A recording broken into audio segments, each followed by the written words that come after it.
mystical myth.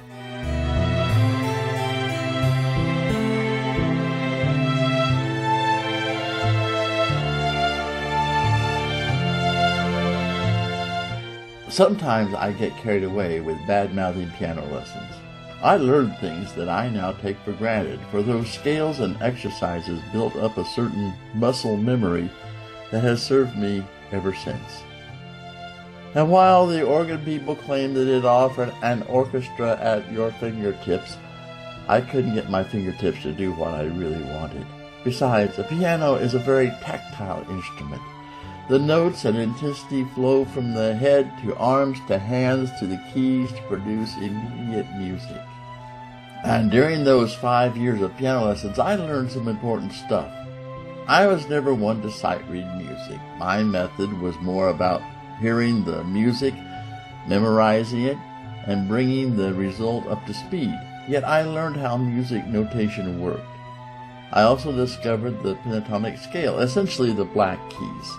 Holding down the sustain pedal, whatever I hit, however I hit it, was harmonious and expressive. On the organ, I learned how chords and music theory worked, especially how to shape the left hand into the 1, 4, and 5 chords, positions which work in any key. The family moved to Missouri, and I found a friend nearby who had a piano. I loved to go to her house and play music I had memorized or made up on my own.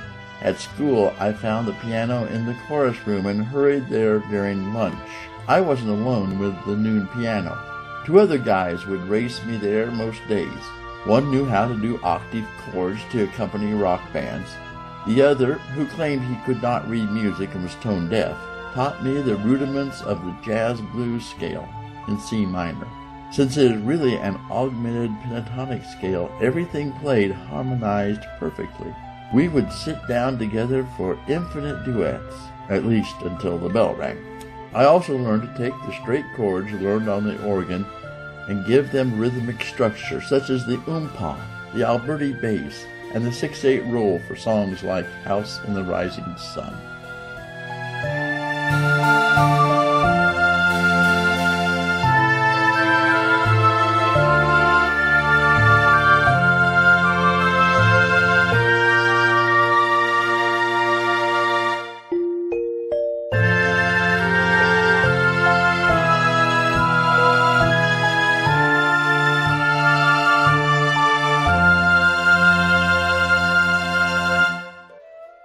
Thanks for listening.